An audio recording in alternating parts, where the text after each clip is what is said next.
அதிமுக கூட்டணியில ஓபிஎஸ் நான் சேர மாட்டேன்னு சொல்லியிருக்காரு. தாவேகா பெறுவதற்கான வாய்ப்புகள் இருக்கு. நேற்று அவர்களுக்கு கூட்டம் நடந்த போதும் தாவேகாவுடன் சேர வேண்டும்னு ஆதரவாளர்கள் அனைவரும் தகவல் இருக்கு. முதல்ல என்னுடைய நாளை நடைபெற இருக்கிற கிறிஸ்துமஸ் வாழ்த்துக்களை நான் முதலே தெரிவித்துக் கொள்கிறேன். ஓபிஎஸ்ஐ பொறுத்தவரை நேற்றைய தினம் நடைபெற்ற நிகழ்ச்சி என்பது அனைத்து மாவட்ட செயலாளர்கள் பெரும்பாலானோர் தங்கள் கருத்துக்களை வெளியிட்டிருக்கிறார்கள். அந்த கருத்தின் அடிப்படையில் 2 நாட்களுக்குள் நல்ல முடிவுகள் மேற்கொள்வதாக இருக்கிறது. எந்த காலகட்டத்திலும் எடப்பாடியுடைய தலைமையில் இருக்கிற அனைத்து இந்திய அண்ணா திராவிட முன்னேற்றக் கழகத்தில் தான் இணைத்துக் கொள்ளப் போவதில்லை, துரோகத்திற்கு என்றைக்கும் இடமளிக்க மாட்டேன் என்று உறுதியளித்திருக்கிறார்.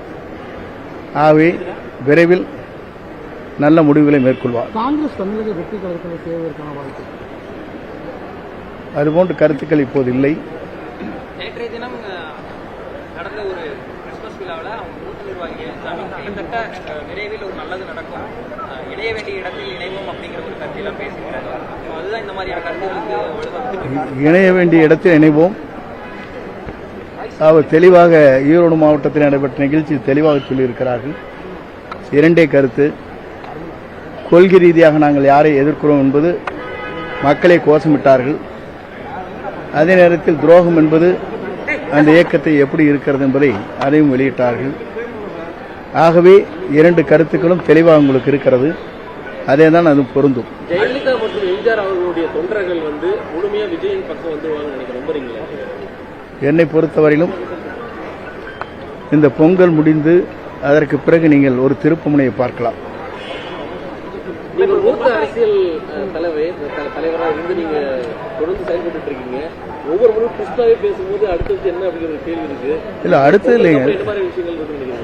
உங்களுக்கு பிறகு நல்ல முடிவுகள் நீங்கள் கேட்டீர்கள். இந்த கேள்வி அனைத்து இந்திய அண்ணா திராவிட முன்னேற்ற கழகத்தில் சில பேர் வருவார்கள் என்று கேட்டால் வருவார்கள்.